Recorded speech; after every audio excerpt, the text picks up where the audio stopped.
आज हम पढ़ेंगे कॉटन टेक्सटाइल इंडस्ट्री। तो weaving cloth from yarn is an ancient art. Yarn से कपड़ा बनाना मतलब that is the fibre, it is man made और it can be natural.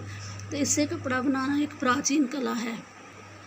Cotton, wool, silk, jute, flax have been used for making cloth. कपड़ा बनाने के लिए इन सब मटेरियल का इस्तेमाल होता है। वूल, सिल्क, जूट, फ्लैक्स वगैरह को इनका यार्न जो है वो कपड़ा बनाने के लिए काम आता है।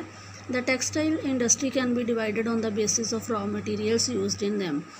तो कपड़ा जो है that would be of cotton और वूलन क्लॉथ होगा, तो वो डिपेंड करता है कि किस तरह का रॉ मटेरियल उसमें इंडस्ट्री में यूज़ किया जा रहा है। तो fibres are the raw materials of textile industry. तो जो फाइबर रहता है वो रॉ मटेरियल होता है किसी भी टेक्सटाइल इंडस्ट्री के लिए। तो फाइबर्स कैन बी नेचुरल और मैन मेड। नेचुरल भी हो सकते हैं फाइबर्स और मैन मेड भी होते हैं। नेचुरल में आते हैं wool, silk, cotton, linen and jute. And man made में फाइबर जो इंक्लूड रहता है that is nylon, polyester, acrylic and rayon. The cotton textile industry is one of the oldest industries in the world. जो सूती कपड़ा उद्योग है जो दुनिया का सबसे पुराना उद्योग है। Till the industrial revolution in 18th century cotton cloth was made using hand spinning techniques and looms.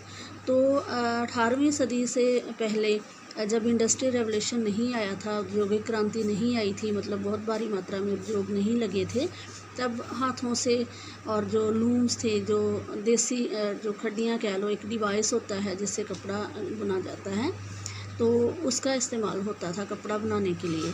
In 18th century power looms facilitated the development of cotton textile industry, first in Britain and later in other parts of the world. तो 18वीं सदी में क्या हुआ, जो power looms थे, मतलब जो उद्योग थे वो जो सूती कपड़ा उद्योग था, तो उसमें पावर का इस्तेमाल होने लगा। मतलब जो लूम्स थे उनको पावर के साथ कनेक्ट किया गया। तो पहले ब्रिटेन में जो हुआ, उसके बाद दुनिया के बाकी हिस्सों में भी बिजली का इस्तेमाल करके मशीनें जो हैं चला के उनके थ्रू कपड़ा बनाना शुरू हुआ। Today, India, China, Japan and the USA are the important producers of cotton textiles. तो ये जो कंट्रीज़ हैं, India, China, Japan and USA, ये कपड़ा उद्योग के इम्पोर्टेंट प्रोड्यूसर्स हैं। मतलब जहाँ पे काफ़ी मात्रा में जो सूती कपड़ा है वो तैयार होता है। India has a glorious tradition of producing excellent quality cotton textile. तो इंडिया जो है वो तो पुराने समय से ही बहुत इसका शानदार इतिहास रहा है सूती कपड़े में। Before the British rule, Indian hand-spun and hand-woven cloth already had a wide market. तो अंग्रेज़ जब इंडिया में आए थे तब भी भारत में, इंडिया में बहुत प्रफुल्लित था कपड़ा उद्योग है। तो हैंड वोवन क्लॉथ था जहाँ पे हाथों से कपड़े की जो बुनाई होती थी। Muslins of Dhaka, chintz of Machilipatnam, calicoes of Calicut and gold wrought cotton जो था बुरहानपुर का, सूरत एंड वडोदरा, ये काफ़ी महत्वपूर्ण थे अपने वर्ल्ड वाइड। जे इनका काफ़ी पॉपुलैरिटी थी क्वालिटी और डिज़ाइन के लिए। मतलब जहाँ पे इन प्लेसेस पे कपड़ा जो था बहुत अच्छी क्वालिटी का तैयार होता था। But the production of hand woven cotton textile was expensive and time consuming. तो लेकिन जब हम हाथों से कोई चीज़ करते हैं, काम करते हैं, तो उस पर टाइम ज़्यादा लगता है और उस पर मेहनत काफ़ी लगती है। जो मशीनों से तैयार होता है माल वो जल्दी से तैयार हो जाता है और ज़्यादा हो जाता है, लेकिन जो हाथ से तैयार होता है माल तो वो उसे तैयार करने में ज़्यादा टाइम लगता है, मेहनत बहुत लगती है। तो इसके लिए वो इस तरह से वो महंगा भी होता था। Hence traditional cotton textile industry could not face the competition from the new textile mills of the West which produce cheap and good quality fabrics through mechanised industrial units. तो ट्रेडिशनल जो पुरानी कॉटन टेक्सटाइल इंडस्ट्री थी वो compete नहीं कर सकी मशीनों से बने हुए जो कपड़ा है, मशीनों से बना हुआ, उसके साथ compete नहीं कर पाई। क्योंकि जो इंडस्ट्रीज़ में तैयार होता है कपड़ा, जैसे आपने पहले चैप्टर्स में भी पढ़ चुके हो कि जो अंग्रेज़ थे उन्होंने जब इंडिया से रॉ मटेरियल लेके वो सस्ते दामों पे ले जाते थे और इंग्लैंड में जाके वो फैक्ट्रीज़ में तैयार करके उसको, तो वो वापस इंडिया में फिर उसको लाके महंगा बेच देते थे।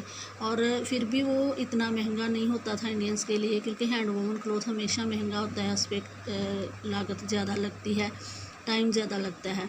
तो इस तरह से जो मिलों का बना हुआ जो कपड़ा इंडिया में आ गया, तो इंडिया का जो हस्तशिल्प कला थी, मतलब हाथों से जो कपड़ा बनाया जाता था, वो उद्योग ठप हो गए।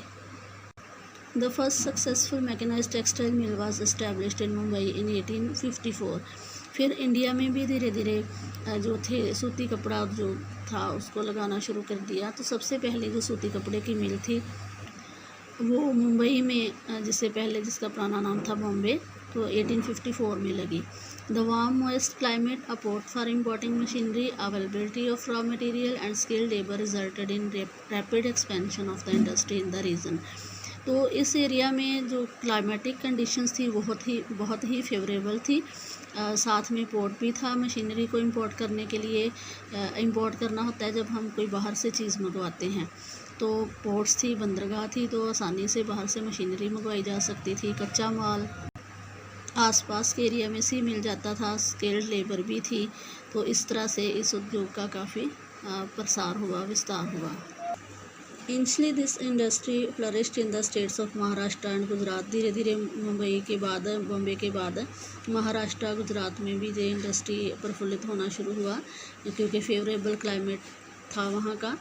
But today humidity can be created artificially and raw cotton is a pure and not weight losing raw material. तो आज क्या है कि आज तो आर्टिफिशियल ह्यूमिडिटी पैदा कर ली जाती है और कॉटन भी प्योर रहती है, बहुत ज़्यादा इसका वेट लूज़ नहीं होता है। So this industry has spread to other parts of the country. तो इसलिए ये इंडस्ट्री जो है वो दूसरे हिस्सों में भी, क्योंकि जहाँ पे ह्यूमिडिटी वाला एनवायरनमेंट नहीं भी रहता है, तो आर्टिफिशियल ह्यूमिडिटी होती है, पैदा कर ली जाती है, और इस तरह से बाकी एरियाज़ में भी इस इंडस्ट्री का प्रसार हुआ। कोयम्बटूर, कानपुर, चेन्नई, अहमदाबाद, मुंबई, कोलकाता, लुधियाना ये इंपॉर्टेंट सेंटर्स हैं सूती कपड़ा उद्योग के। Puducherry and Panipat are some of other important centres. तो और भी जो इम्पॉर्टेंट सेंटर्स हैं सूती कपड़ा उद्योग के, जहाँ ज़्यादा कपड़ा तैयार किया जाता है, पुडुचेरी एंड पानीपत। लेकिन जो ऊपर वाले हैं इनमें तो बहुत ज़्यादा मात्रा में जहाँ पे कपड़ा तैयार होता है।